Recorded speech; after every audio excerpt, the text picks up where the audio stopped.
Malumunuz olduğu üzere biz Tesettür Seferberliği platformu olarak uzun bir zamandan beridir Türkiye'de tesettür ile alakalı yaşanmış olan bu zulmün ortadan kalkması için ciddi bazı girişimlerde bulunup bazı faaliyetler ve çalışmalar yaptık. Malumunuz olduğu üzere bizim Tesettür Seferberliği platformu olarak bir sloganımız vardı. Sloganımız şuydu, yani kamusal alan değil, zulüm bitene kadar sloganıyla yola çıktık. Yani mesela sadece kamusal alanda tesettürün kalkması tek değil. Yani Türkiye'nin tüm alanlarında, bütün her yerde herkesin inancının gereği olarak takmak istediği ve giyinmek istediği tesettürünü rahat ve serbest bir şekilde giyinebilmesi için çok ciddi çalışmalar yaptık. Ve çalışmalarımız hala aynı şekilde devam ediyor. İnşallah bu sorun ve sıkıntının tamamen bu ülkeden kaldırılması ve Müslümanların inançlarının gereği olarak tesettürlerine uygun bir şekilde hem çalışma hem de diğer yaşam alanlarında rahatlıkla gidip gelebilmeleri için çalışmalarımızı aralıksız bir şekilde devam ettireceğiz. Son günlerde Danıştay 8. Daire Başkanlığı'nın almış olduğu, yani avukatlar ile alakalı avukatların mesleklerini tesettürlü bir şekilde icra edebilmeleri noktasında almış olduğu kararı çok olumlu ve müsbet buluyoruz. Yani bu alınmış karar çok müsbet ve olumlu bir karardır. Tabii bu kararın yeterli olduğuna inanmıyoruz. Zira tesettür ile alakalı yaşanan sıkıntı sadece yani avukatlık mesleğiyle alakalı bir sıkıntı değildir.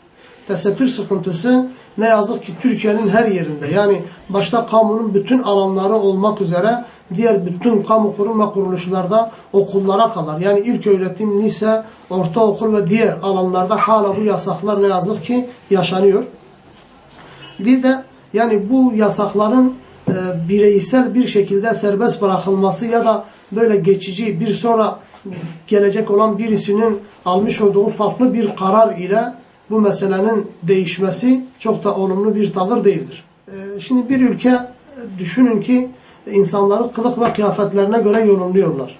İnsanların kılık ve kıyafetlerine göre yorumlanmış olması çok ciddi manada bir zulümdür ve bir haksızlıktır. Yani bir ülkenin mesela mahkemelerinde asılı olan şey vardır. İşte adalet mülkün temelidir diye mesela bir ibare söz konusudur.